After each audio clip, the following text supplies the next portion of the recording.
ओम शांति। तो आज हमारी इस पट्टी का लास्ट दिन है।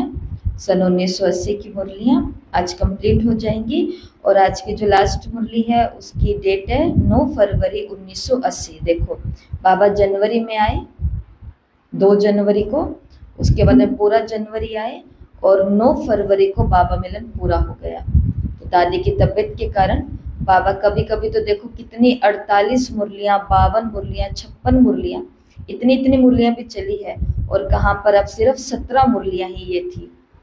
तो ऐसा, तो मुरली का टाइटल है मधुबन निवासियों की विशेषता। तो अभी हम पूरी मुरली पढ़ेंगे और मुरली में से होमवर्क ले लेंगे। तो आज विशेष मधुबन निवासी भाग्यशाली आत्माओं से मिलने आए हैं। तो किसी को भी खुद को हनुमानगढ़ निवासी, अपने शहर का निवासी नहीं समझना है। अभी हम सभी कौन हैं? मधुबन के निवासी। तो मधुबन का मैं निवासी हूँ। मधुबन के अंदर मुझ सेवाधारी का एक रूम भी है जहाँ पर हम 5-6 सेवाधारी इकट्ठे रहते हैं। सुबह जल्दी जल्दी उठ करके अमृत वेला करके अपनी अपनी सेवाओं में हम जाते हैं। दिख गया? तो ये हमारी सेवा है।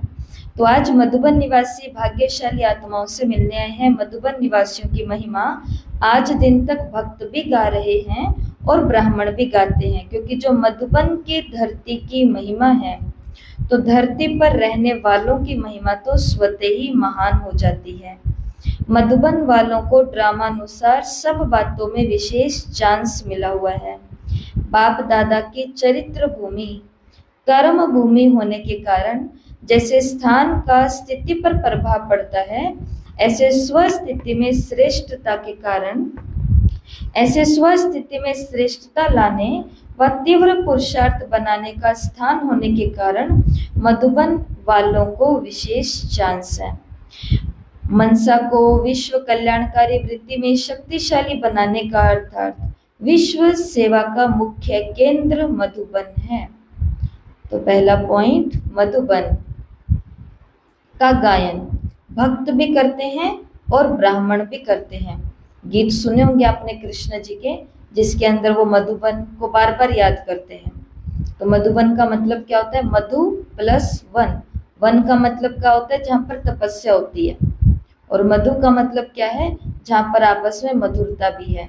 तो बाबा का ये जो परिवार है, इस परिवार में बाबा ने कहा यहाँ तुम्हें एक तपस्वी की तरह भी रहना है, लेकिन आपस में बहुत प्यारे बन करके भी रहना है। दूसरी बात इस मुरली में आई है अभी तक कि धरती की महिमा के कारण यहाँ पर रहने वालों की भी महिमा होती है। आगे, मधुबन बाप दादा की चरित्र भूमि और कर्म भूमि है। और अगला है कि विश्व सेवा का मुख्य केंद्र मधुबन है। मधुबन में आए हुए मेहमानों की मनसा वाचा कर्मणा सेवा के साथ साथ रूहानी अव्यक्त वातावरण बनाने की सेवा का विशेष चांस है। तो मधुबन वाले न केवल मेहमानों की मन वचन कर्म से सेवा करते हैं, बल्कि अपने रूहानी और अव्यक्त वातावरण को बना करके भी सेवा करते हैं। ये चांस है। मधुबन वालों को देख सर्व आत्माएं सहज फॉलो करना सीखती हैं। जैसे मधुबन बेहद का है, वैसे मधुबन निवासियों को भी बेहद सेवा का चांस है। अपने कर्म की प्रारब्ध के हिसाब से तो हर आत्मा को यथा कर्म तथा फल मिलता ही है, लेकिन जितनी भी आत्माएं आई उनकी सेवा हुई और तृप्त होकर के गई, इन सब आत्माओं की संतुष्टता का शेयर मधुबन निवासियों को, मेहमान नवाजी करने वालों को मिल जाता है। देखो, हम सभी मधुबन जाते हैं। आपको मालूम है या नहीं मालूम है, बताया होगा शायद पहले भी, कि हम जाते हैं, हमसे पहले एक ग्रुप पहले होकर के जा रहा होता है। तो जितनी भी हमारे रूम के अलमारी है, हम जाते तो बिल्कुल साफ होते हैं ना, अलमारी अखबार बिछे हुए होते हैं। तो हमसे पहले जो होते हैं वो बहुत बिखेर करके या इधर उधर करके जाते हैं।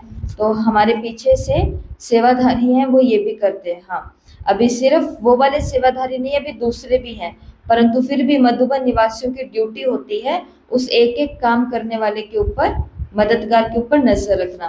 फिर रूम की सफाइयाँ होती है और जितने भी हमारी चादरें हैं, ओढ़ने वाली, बिछाने वाली और तकिया, ये सब धुलाई के लिए जाते हैं। और दूसरी तरफ से जो धुल करके प्रेस होकर के आए हैं वो सभी यहाँ बिछाए जाते हैं। चद्दरों तक की भी क्या हुई होती है, प्रेस, चाहे कोई भी किसी भी कमरे में ठहरा हुआ है, कमरे की सफाई और ये वो, बाबा के रूम, दादियों के स्थान, और हम भोजन जितनी बात करें उतनी कम है। तो बाबा ने कहा यहाँ जो आते हैं उनकी जो भी मेहमान नवाजी होती है तो उन सभी का शेयर किसको मिल जाता है, मधुबन निवासियों को मिलता है। जितनी आत्माएं संतुष्ट होकर के गई, घर बैठे अगर सेवा का शेयर जमा हो जाए तो ये विशेषता हुई ना, तो मधुबन वालों को प्रत्यक्ष फल मिलने का विशेषता है। भविष्य फल तो बन ही रहा है, मधुबन वालों को और भी विशेष लिफ्ट है। क्या लिफ्ट है कि बाप दादा की पालना तो मिलती है, लेकिन साथ साथ जो साकार रूप में निमित्त बनी हुई विशेष आत्माएं हैं, श्रेष्ठ आत्माएं हैं, उनकी भी पालना मिलती है। तो डबल पालना मिलने की लिफ्ट मिल रही है। हम वहां जाते हैं तो बड़ों को एक झलक देख पाते हैं, लेकिन जो मधुबन में रहने वाले हैं वो तो उनके अंग संगी रहते हैं। तो कितनी पालना मिल रही है, डबल पालना मिल रही है। और बना बनाया सब साधन प्राप्त हो रहा है। तो ऐसे श्रेष्ठ भाग्यशाली अपना श्रेष्ठ भाग्य जान सेवा के निमित्त बन चलते हो। पहले बाबा ने सब कुछ कह दिया, चरित्र भूमि मिली है, कर्म भूमि मिली है, डबल पालना मिली है, सेवा का मुख्य केंद्र मिला है, और सब संतुष्ट होंगे तो सबकी संतुष्टता का शेयर भी घर बैठे मिल रहा है। भविष्य फल तो बन नहीं रहा है, लेकिन वर्तमान फल भी इकट्ठा हो रहा है। सब कुछ कहते हुए बाबा ने आगे उनको उनकी ड्यूटी याद कराते हुए कहा कि ऐसे श्रेष्ठ भाग्यशाली बनकर अपना श्रेष्ठ भाग्य जानते हुए क्या सेवा के निमित्त बन चल रहे हो। जैसे कर्मणा सेवा के लिए अथक सेवाधारी का सर्टिफिकेट दे करके जाते हैं, ऐसे तीव्र पुरुषार्थी और निरंतर सहयोगी की स्थिति का सर्टिफिकेट देते हैं। दोनों सर्टिफिकेट साथ साथ मिले तब कहेंगे यज्ञ की समाप्ति समीप है। तो 2 सर्टिफिकेट चाहिए। कौन से 2 सर्टिफिकेट चाहिए हम सभी को? एक तो कर्मणा का सर्टिफिकेट, जिन आत्माओं की सेवा कर रहे हैं वो सर्टिफिकेट, और दूसरा कौन सा? तीव्र पुरुषार्थ का और योग का सर्टिफिकेट, कि औरों की सेवा ही नहीं कर रहे हैं परंतु साथ साथ अपनी पढ़ाई, पुरुषार्थ और योग भी कर रहे हैं। दोनों सर्टिफिकेट अगर साथ साथ मिलेंगे तब कहेंगे यज्ञ की समाप्ति समीप है। मेहनत सबने अच्छी की, रात दिन जिन्होंने सेवा के कार्य में अपना तन मन और शक्तियों का खजाना लगाया, ऐसे बच्चों को बाप दादा भी मुबारक देते हैं। त्याग वालों को भाग्य नेचुरल खुशी के रूप में और हल्केपन के रूप में समय प्रति समय अनुभव होता है। तो जो त्याग करता है उसको क्या अनुभव होता है? त्याग के पीछे भाग्य अनुभव होता है। कौन सा भाग्य अनुभव होता है? त्याग करेंगे तो भाग्य में क्या मिलता है? खुशी मिलती है। और क्या मिलता है? हल्कापन मिलता है। जो जितना ज्यादा त्याग करता है, सेवा में होता है, वो उतना ही ज्यादा हल्कापन अनुभव करता है। इस निशानी से हर एक अपने रिजल्ट को चेक कर सकते हो कि कितना समय त्याग और निष्काम भाव रहा, निमित्त भाव रहा, या बीच बीच में कोई और भाव भी मिक्स हो गया। तो चेक कर आगे के लिए चेंज कर देना। यही है चढ़ती कला का पुरुषार्थ। तो पहली बात बाबा ने पुरुषार्थ के लिए क्या बताई कि पुरुषार्थ के अंदर ये चेक करो कि जो हम त्याग कर रहे हैं उसके बदले में क्या हमें खुशी और हल्कापन अनुभव हो रहा है। अगर सेवा करने में, त्याग करने में, दान करने में ना तो खुशी हो रही है ना ही हल्कापन हो रहा है, तो बाबा ने कहा इसको चेक करो और फिर चेंज करो। दूसरी बात, एक विशेष गुण सबको सदा और सहज धारण हो, जैसे कि मेरा निजी गुण। अब वो निजी बन जाता है तो कोशिश नहीं करनी पड़ती है, नेचुरल जीवन बन जाता है। और वो विशेष गुण है, एक दूसरे की कमजोरी ना धारण करो और ना ही देखो। क्योंकि ऐसा होगा जब हम एक दूसरे के साथ सेवाएं करेंगे, साथ में रहेंगे, घूमेंगे फिरेंगे, चलेंगे, तो फिर हमें क्या दिखेंगी एक दूसरे की कमजोरियां। उस दिन बाबा ने मुरली में बोला ना 3 दिन पहले इन्हीं मुरलियों के अंदर कि बच्चे होशियार हैं किस चीज के अंदर, कि आपस में गुण भी ले लेते हैं, शक्ति भी ले लेते हैं, ज्ञान भी ले लेते हैं, लेकिन साथ साथ में क्या ले लेते हैं, उनकी कमजोरी भी ले लेते हैं। वो भी तो ऐसा करते हैं। तो बाबा ने कहा अब एक विशेष गुण धारण करना है जो हमें अपना निजी गुण बनाना है, और वो कौन सा है कि एक दूसरे की कमजोरी ना तो धारण करनी है और ना ही वर्णन करनी है। वर्णन होने से फिर वातावरण फैलता है। अगर कोई सुनाए भी तो दूसरा शुभ भावना से उससे किनारा कर ले। अगर कोई सुनाने आ गया है तो हाँ जी कोई बात नहीं, कोई बात नहीं, बाबा बैठा है, बाबा बैठा है, ऐसे कर कुरा करके किनारा। ये बाबा में सिखा रहे हैं आज। ये नहीं कि इसने सुनाया, मैंने नहीं कहा, लेकिन इसने सुना तो सही ना। बाबा ने कहा नहीं लेकिन सुना तो सही ना। जैसे कहने वाले का बनता है ऐसे सुनने वाले का भी।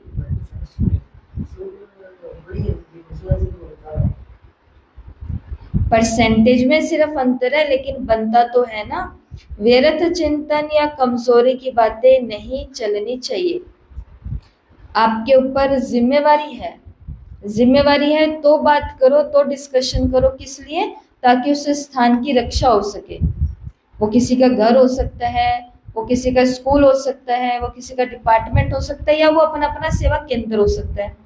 लेकिन फालतू की बातें जहाँ पर हमारा कोई लेना देना नहीं है, तो बाबा ने कहा तो फिर बनता है हिसाब।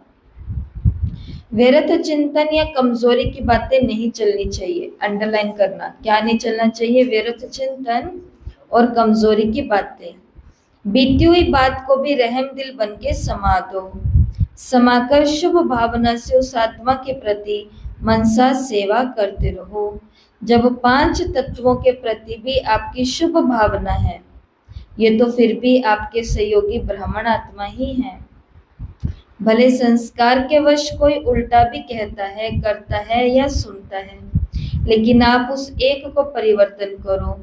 1 से 2 तक, 2 से 3 तक ऐसे व्यर्थ बातों की माला की दीपमाला ना बन जाए। ये गलती हम सबसे हुई हैं, और अब हमने गलती कर करके सीखा भी है, और अब बाबा ने हमें और अच्छे से सिखाया है, क्योंकि हमने अनुभव किया है कि 1 से 2, 2 से 3 बताने में समाधान कुछ नहीं होता, लेकिन व्यर्थ बातों का वातावरण बन जाता है।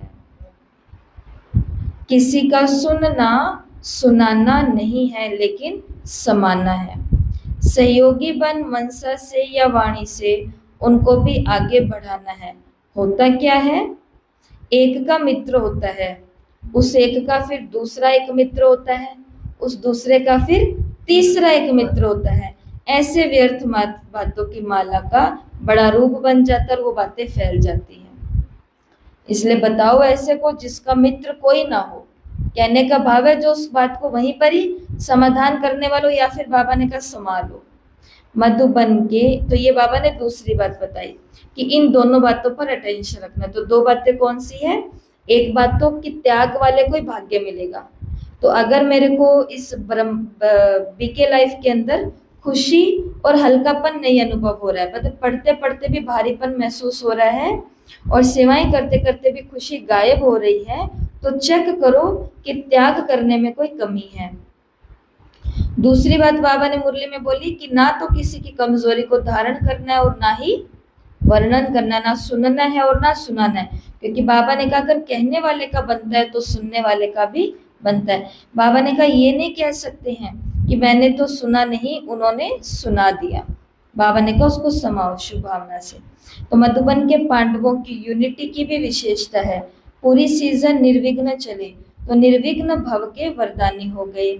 सेवा में सफलता में सब पास है। सेवा ही नहीं करते लेकिन मेवा खाते हो। सिर्फ ब्राह्मण परिवार की आशीर्वाद के अधिकारी बनना, ये है मेवा खाना, सेवा करना। ठीक है, ऐसा बाबा ने मुरली चलाई। तो इस मुरली से हम कौन सी बातें याद रखेंगे? अभी मुरली को तो हम याद करेंगे ही। हाँ, ये 2 बातों पर तो बाबा ने टेंशन दिलवाया है। सुनाएगा तो पहली बात है उसको वो बात में बताएंगे और आज क्या क्या बात होगी वैसे तो भैया आप लेट हो रही है कोई सो बना बना के अपना हाँ सेफ रहना अपनी सेफ रहना है। तो हमें ना तो सुनानी है और ना ही सुननी है, और अगर सुन ली है तो उसको बाबा ने कहा क्या करो, संभालो। अगर वो किसी की कमजोरी की बात है तो संभालो। अगर वो क्या बोलेंगे इसको, अगर वो हाँ, अगर वो यज्ञ को नुकसान पहुंचाने की बात है तो फिर तो कभी कभी ये भी गलती करते हैं। हम किसी से पूछते हैं कि अगर आप ये पहले बताते तो अच्छा होता ना, तो हम इस बात को संभाल लेते। तो वो बोलते दीदी पर बाबा ने कहा है ना कि बातें आगे बतानी नहीं, समाना है। तो बाबा ने तो आपस में कहा है, लेकिन जिनके ऊपर रिस्पॉन्सिबिलिटी जो निमित्त है उनको इशारा तो देना पड़ेगा ना। बाबा भी तो हमें हमारी कमजोरी पब्लिकली बताते हैं। बाबा मुरली में साफ बोल देते हैं बंदर हो, बोलते कि नहीं बोलते हैं, कमजोरी बताते हैं। कमजोरी क्यों बताते हैं, उस कमजोरी को जड़ से खत्म करने के लिए बताई जाती है। तो इस बात में भी फर्क रखना है। और मुरली के अंदर आज बाबा ने क्या कहा,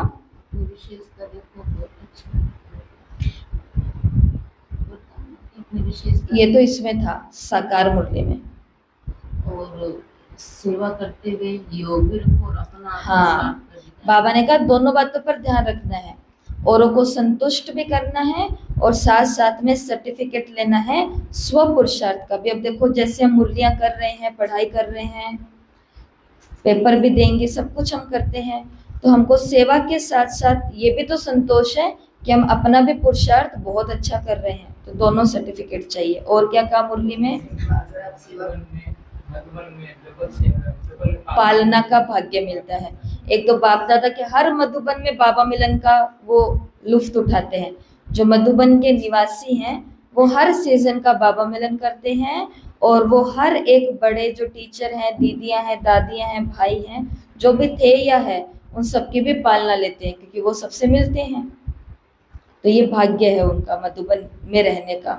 और मधुबन क्या है, विश्व सेवा का मुख्य केंद्र है। जो जो सेवाएं होंगी जिस वर्ग की, चाहे वो युवा वर्ग है, महिला वर्ग है, धार्मिक प्रभाग है, खेल प्रभाग है, साइंस का प्रभाग है, डॉक्टर्स का प्रभाग है, हर एक प्रभाग की सेवा कौन सी होने वाली है सभी शहरों में, वो मुख्य बात कहाँ से आती है, उधर से। तो सेवा, विश्व सेवा का मुख्य केंद्र मधुबन है।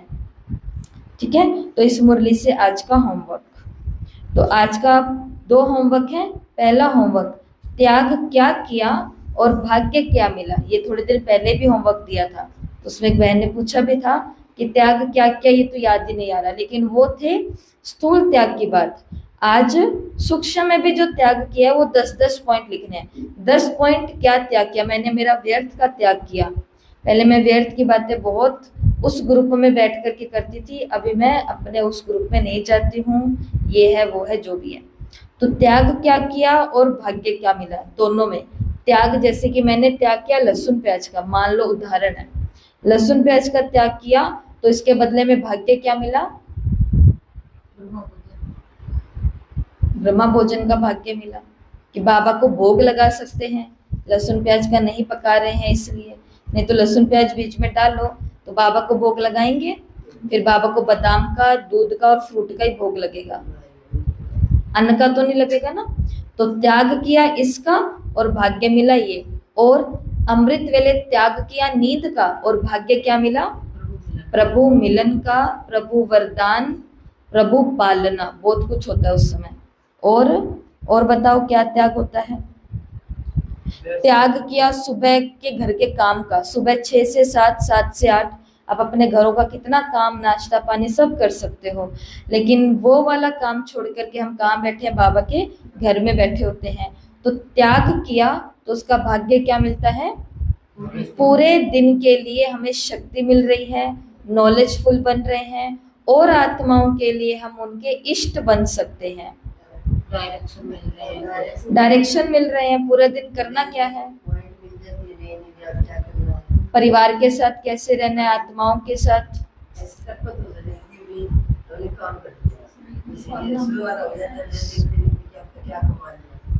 कमाई हो गई। तो त्याग किया तो ये कमाई हो गई। और क्या त्याग होता है? मानो कि शाम की या दोपहर के बीच की कोई सेवा है, बाई चांस से आ गई और सेवा केंद्र से बहन जी का फोन आ गया कि क्या आप आ सकते हो, यहाँ जाना है, यहाँ आना है, या भी कोई आया हुआ है तो आप भी आ जाओ, कुछ भी है ऐसी सेवा। और वो समय है हमारे विश्राम का, सोने का। अगर हम नींद का त्याग करेंगे तो इसका भाग्य क्या मिलेगा? जैसे उदाहरण है कि यहाँ पर 10 आत्माएं नई आई हुई हैं जिनको हम प्रवचन सुना रहे हैं, मतलब बाबा का ज्ञान सुना रहे हैं, और आपको भी 4 माताओं को बुलाया गया कि आप आओ, आकर के थोड़ा ये सहयोग है, ठीक है। तो अब आप अपनी नींद का त्याग करके आए, अब आपको क्या भाग्य मिला इससे? इससे तो बहुत मिलता है। नींद का त्याग करके जब आते हैं ना, थोड़ा बहुत शरीर में फिर भी अपने आते हैं तो बीमारी कट जाती है। बीमारी कटने का भाग्य मिला। और क्या भाग्य है? उनसे मिलने का भी चांस हो जाता है। वो जो आप सुना रहे हो उसका भी चांस रहता है। आप क्या क्या सुना रहे हो, क्या क्या दे रहे हो, उसकी हमें नॉलेज मिल जाती है। और गुण मूर्त भी बन जाती हो। गुण मूर्त। हाँ, जी करके आए तो जी में जी मिल गया। हाँ जी किया तो दिल से दिल मिल जाते हैं, जी से जी मिल जाता है, मन से मन मिल जाता है। तो भाग्य क्या मिलता है? बहुत सारा भाग्य है। भाग्य ये मिलता है कि हमें भी, जब वो, अब मानो वो जो 10 आत्माएं आई हैं वो किसी सरकारी डिपार्टमेंट से आई है, तो हम ज्ञान सुनते हैं सीधा। अब उनको अगर बहन जी ज्ञान सुना रहे हैं तो वो कुछ अलग तरीके से सुना रहे हैं, सेवाओं की कुछ अलग बातें हो रही है। हम भी इधर उधर घूम रहे हैं, पानी ला रहे हैं, टोली ला रहे हैं, ये कर रहे हैं, वो कर रहे हैं, कुछ कुछ कर रहे हैं, तो ज्ञान की 2 बातें हमारे भी तो कान में जा रही है। तो भाग्य मिलेगा कि ऐसी आत्माओं के साथ कैसे बातें की जाती हैं। साथ में वो 10 आत्माएं 4 सेवाधारी आत्माओं को देखेंगी तो सीखेंगी कि देखो हम भी गृहस्थी में रहने वाले, ये भी गृहस्थी में रहने वाले। अब हमारे साथ माताएं कहीं जाती हैं तो पूछने वाले ऐसे पूछते हैं कि आप इनके साथ ही रहते हो क्या? तो हमें बताना पड़ता है। जैसे अभी जैन महाराज के उधर गए थे तो उस दिन ममता बहन साथ थे, तो महाराज ने पूछा कि आप इनके साथ ही रहते हो? तो हमने कहा कि नहीं नहीं, साथ नहीं रहते, ये अपने घर में रहते हैं जैसे बाकी सभी गृहस्थी रहते हैं, पर आते हैं तो साथ में जो फ्री होता है उसको ले आते हैं। अब ऐसे हमारे बीच में सावन की सेवाएं चली, सब कुछ हुआ, हम कहाँ आप कहाँ, परंतु हुआ कि नहीं हुआ? देखने वाले को क्या लगता है कि हम भी गृहस्थी, ये भी गृहस्थी, पर ये कहाँ पहुंच गए और हम। तो आप कहाँ पहुंचे हो, किसके आधार से पहुंचे हो, बाबा का जाता है कि नहीं जाता? हाँ, सेवा का भाव। जैसे सिख लोगों का नाम लेते ही सब लोगों को क्या याद आ जाता है? सेवा याद आ जाती है, क्योंकि करके दिखाई है। तो ऐसे हम क्या बनते हैं? उदाहरण मूर्त बनते हैं। नींद का त्याग करेंगे तो सेवा में भाग्य ये मिलता है कि हम औरों के लिए उदाहरण मूर्त बनेंगे, और नींद का त्याग करेंगे तो आने वाले समय की प्रैक्टिस होएगी कि बाबा ने अव्यक्त मुरलियां सुन लोगे आप, वो मुरलियां भी आएंगी। अव्यक्त मुरलियों में बोला है अंत समय में इतनी क्यों लगने वाली है कि बाबा ने कहा तुम्हें सोने का भी टाइम नहीं मिलेगा। उस समय तुम 5 मिनट में 10 मिनट में 1 घंटे की नींद पूरी करोगे। 10 मिनट लेटोगे और जब उठोगे तो एकदम ऐसे उठोगे जैसे कि 1 घंटे की नींद लेकर के उठे हैं। शायद 10 मिनट मैंने ज्यादा बोल दिया, उसके अंदर कम ही होगा।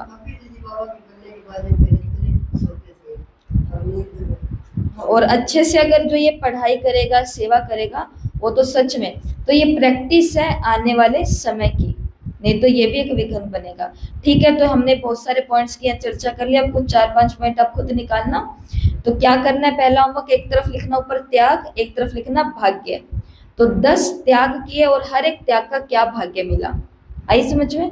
और दूसरा होमवर्क है, क्योंकि मुरली मधुबन निवासियों पर चली है, मधुबन घर पर चली है, तो मधुबन की महिमा के 21 पॉइंट लिखने हैं। मधुबन की महिमा, मधुबन के गुण, मधुबन का गीत। तो ऐसे कितने पॉइंट लिखने हैं? 21 पॉइंट लिखने हैं। मुश्किल तो नहीं है होमवर्क? आसान है, आसान है। तो ये आज का होमवर्क, और आज की ये ऑडियो है, ग्रुप में डालती जाएंगी और सभी सुन लेना। और आज हमारी इस भट्टी का समापन होता है। वैसे तो सोचा था कि 18, 19, 20, 21 5 दिन एक्स्ट्रा हम सभी मुरलियों को पढ़ेंगे, परंतु आज ये अनाउंसमेंट कर रहे हैं। अब ये 5 दिन आप खुद, कितनी मुरलियां हैं? मात्र 17 मुरलियां। 17 मुरलियों को पढ़ने के लिए कितने दिन मिल रहे हैं? 5 दिन। तो कितने आए एक दिन में? 3-3 मुरलियां, 3-3-3 या 4-4 मुरलियां आ गई लास्ट के 2 दिन में। तो 3-3 मुरलियां रोज पढ़ करके 5 दिन के अंदर ये मुरलियां कंप्लीट करनी है। और फिर तारीख कौन सी पड़ेगी? आज क्या डेट है? 11 अगस्त है आज।